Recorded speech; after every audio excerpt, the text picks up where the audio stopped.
Halo semuanya, kalian pasti sering banget gak sih denger dengan istilah yang namanya greenhouse gas atau biasa disebut juga dengan nama GHGs. Nah, greenhouse gas ini adalah senyawa yang menjadi penyebab utama perubahan iklim kita, yaitu pemanasan global. Tapi sebenarnya apa sih greenhouse gas itu? Nah, greenhouse gas itu adalah gas yang mempunyai properti yang dapat menyerap radiasi infrared yang datang dari matahari ataupun bumi kita. Nah, karena itu gas-gas yang datang dan infrared yang datang di bumi kita terperangkap panasnya di dalam atmosfer kita, seperti yang ada di gambar seperti ini. Nah, terus apa aja sih gas yang terklasifikasi sebagai greenhouse gas? Yaitu ada CO2 atau karbon dioksida, terus ada metana atau CH4, ada nitrogen oksida, CFC, ozon, dan yang paling terakhir adalah water vapor atau uap air. Terus efek dari greenhouse gas itu apa dan kenapa penting banget buat kita pelajari? Halo semuanya, nama saya adalah Edward Wing Hanityo, NIM 137180117 akan menjelaskan mengenai efek gas rumah kaca di atmosfer. Seperti yang sudah dijelaskan sebelumnya, gas rumah kaca terdiri dari beberapa jenis. Masing-masing dari gas ini mempunyai lifetime yang berbeda-beda di atmosfer bumi atau yang lebih dikenal dengan nama atmospheric lifetime. Yang pertama ada gas CO2. Gas CO2 mempunyai lifetime kurang lebih 100 tahun. Akan tetapi perlu diingat bahwa atmospheric lifetime untuk semua gas CO2 tidak ada patokan pastinya, oleh sebab adanya perbedaan laju penyerapan gas karbon dioksida oleh laut. Lalu yang kedua adalah gas metana dengan atmospheric lifetime yang lebih pendek dibanding gas CO2, yaitu sekitar 12,4 tahun. Lalu yang ketiga adalah gas nitrogen dioksida, mempunyai lifetime yang jauh lebih lama, yaitu sekitar 121 tahun. Kemudian yang keempat adalah gas berfluorinasi. Gas rumah kaca jenis ini mempunyai rentang lifetime yang cukup besar, dari rentang beberapa minggu sampai ribuan tahun. Dan yang terakhir adalah uap air. Menurut sebuah artikel jurnal tahun 2017 oleh Van der Ent dan Tuinenberg, atmospheric lifetime dari uap air sekitar 8-9 hari. Secara umum, gas rumah kaca berperan dalam mengurangi panas yang menyebabkan bumi balik keluar angkasa, sehingga panas tersebut terperangkap di atmosfer dan memanaskan bumi.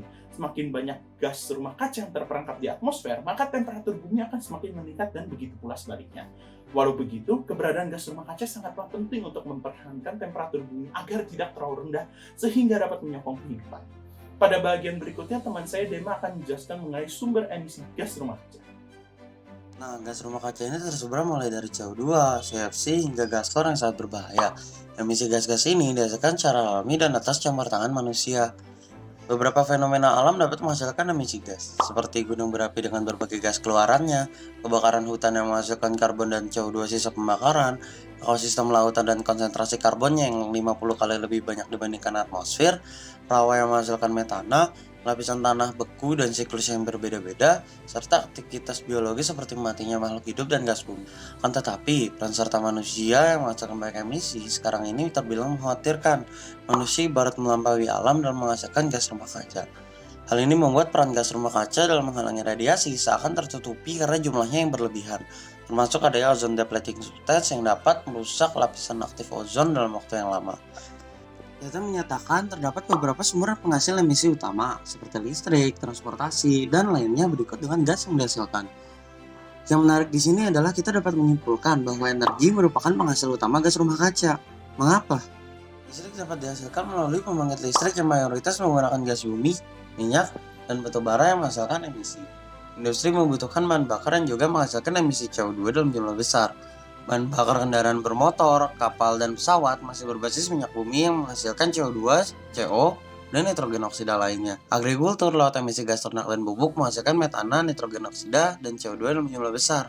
Selain itu, komersil rumah tangga dan perkantoran juga menghasilkan limbah dan emisi secara tidak langsung. Sampah dalam jumlah besar dalam hal ini menghasilkan banyak sekali gas emisi seperti metana, CO2, dan NO2. Variasi penggunaan gas berbahaya pada pendingin seperti kulkas dan AC turut berkontribusi dalam perusakan lapisan ozon.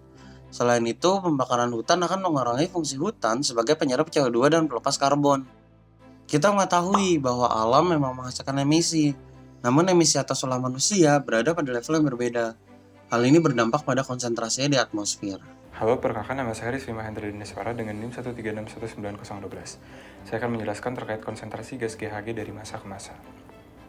Grafik yang terlihat menunjukkan anomali temperatur dari tahun ke tahun relatif terhadap temperatur rata-rata tahun 1961 sampai 1990, dengan garis merah yang menunjukkan rata-rata temperatur dan garis atas dan bawah sebagai output dan lower confidence. Di tahun 1850 terlihat bahwa anomali temperatur yang terjadi yakni sekitar negatif 0,3 derajat Celcius, sedangkan pada tahun 2019 yakni sebesar 0,7 derajat Celcius. Maka dari itu dapat disimpulkan bahwa temperatur global mengalami peningkatan yang cukup drastis, yakni sekitar 1-1,2 derajat Celcius. Peningkatan temperatur ini terjadi disebabkan oleh peningkatan konsentrasi GHG di atmosfer. Melihat grafik konsentrasi gas CO2 dari masa ke masa, terlihat bahwa konsentrasi CO2 di atmosfer dari periode ke periode mengalami fluktuasi. Rendah menunjukkan ice ages, sedangkan tinggi menunjukkan interglacial. Akan tetapi, semenjak revolusi industri terjadi, yakni sekitar tahun 1750, terjadi peningkatan konsentrasi gas CO2 yang sangat signifikan, dengan konsentrasi gas CO2 yang melebihi 300 parts per million. Tidak hanya CO2, konsentrasi GHG lainnya seperti gas CH4 dan N2O mengalami peningkatan pula. Melihat grafik terlihat bahwa terjadi peningkatan konsentrasi CH4 dari tahun 1750 sampai tahun 2018, yakni sekitar 1139 parts per billion. Sedangkan N2O dari tahun 1750 sampai tahun 2016, yakni sekitar 59 parts per billion. Peningkatan konsentrasi gas N2O ini terjadi disebabkan oleh peningkatan penggunaan pupuk yang mengandung nitrogen, di mana peternakan merupakan sumber utama dari penghasilan gas N2O. Kyoto Protocol diratifikasi pada tahun 1997 dengan 22 negara yang meratifikasi. Targetnya adalah mengurangi emisi pada tahun 2008 hingga 2012. Target ini hanya dicapai oleh 36 negara partisipan, sehingga emisi karbon global masih naik. Dan juga Amerika, salah satu negara yang mengemisi karbon paling banyak, tidak meratifikasi protokol ini. Kemudian ke 2015, ada Paris Agreement yang memiliki target mencegah kenaikan suhu global maksimal 1,5 derajat Celcius dan meningkatkan ketahanan terhadap dampak perubahan iklim, juga mendanai pengembangan teknologi ramah lingkungan. Dengan pemaparan target dan strategi yang dilakukan tiap 5 tahun, kesepakatan negara ini ditandatangani oleh 194 negara.